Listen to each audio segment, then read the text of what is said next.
கர்த்தருடைய பரிசுநாமத்துக்கு மகிமையுண்டாவதாக. இந்த நாளிலும் என் தேவனும் நானும் என்ற நிகழ்ச்சியின் மூலமாக உங்களை சந்திப்பதில் பெருமகிழ்ச்சி அடைகிறேன். இந்த நாளுக்கான தேவ வார்த்தை, கர்த்தரை நம்புகிறவனை கிருபை சூழ்ந்து கொள்ளும். சிம்பிள் டைட்டில், ஆனா பெரிய ஆசீர்வாதம். சங்கீதங்களின் புத்தகம் 32வது அதிகாரம் 10வது வசனம்.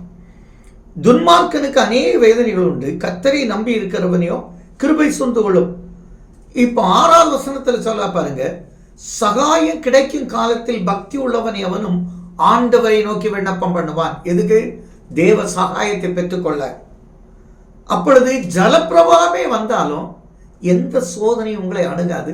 நீங்க நோவாவின் பேழைக்குள்ள இருப்பீங்க. ஜலப்பிரவாகம் வரலாம், உங்களை ஒன்றும் செய்யாது.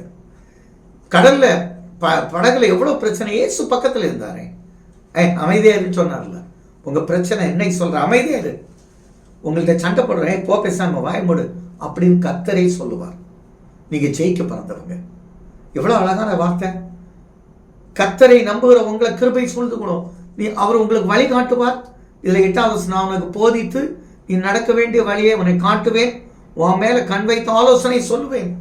எப்படி யாக்கோபுடைய ஆடுகள் வரி வரியாய் வருவதற்கு செயல்படும் திட்டத்தை ஆலோசனையை கொடுத்தாரோ, பட்டையை போட்டான் தண்ணியில வரி வரியா வந்து, அப்படி உங்களுக்கு நல்ல பிசினஸ்ல செயல்படும் திட்டம், அலுவலகத்துல செயல்படும் திட்டம், ஆலயத்துல நல்ல தேவனுடைய வார்த்தையை சொல்ல நல்ல கிருபையுள்ள சிந்தனைகள், இப்படி உங்களுக்கு செயல்படும் திட்டத்தை கொடுப்பார். நீங்க போற இடமெல்லாம் வாய்க்கும். அநேக திருமண தடைகள் நீங்கும். ஏன்னா கர்த்தர் உங்களுக்கு, அவருடைய கிருபை உங்களை சூழ்ந்து கொள்ளும். ஆண்டவரே, உங்களுடைய கண்களில் எனக்கு கிருபை கிடைத்தனால் என்னை விட்டு போகக்கூடாதுன்னு சொன்ன ஆபிரகாம் குறைவை நிறைவாக்கினது போல உங்க குறைவு, அதனால்தான் ஈசாக்கு கர்த்தர் கட்டளையிட்டாரே, நிறைவாக்கப்படும். சவுலிட்டேந்து கிருபை எடுத்தார். ஆனா உங்கள்கிட்ட இருந்தோ உங்க சந்ததியிட்ட இருந்தோ கிருபை எடுக்கவே மாட்டார். கிருபையினால சிங்காசனம் உறுதிப்படும். சிங்காசனத்துல உங்க பிள்ளைகள் ராஜாசனங்கமா உட்கார்ந்து ஆளுகை செய்வாங்க. எல்லாரும் தகப்பனே, கர்த்தரையே நம்பி ஒரு ஆராதனை கூட விட மாட்டாங்க.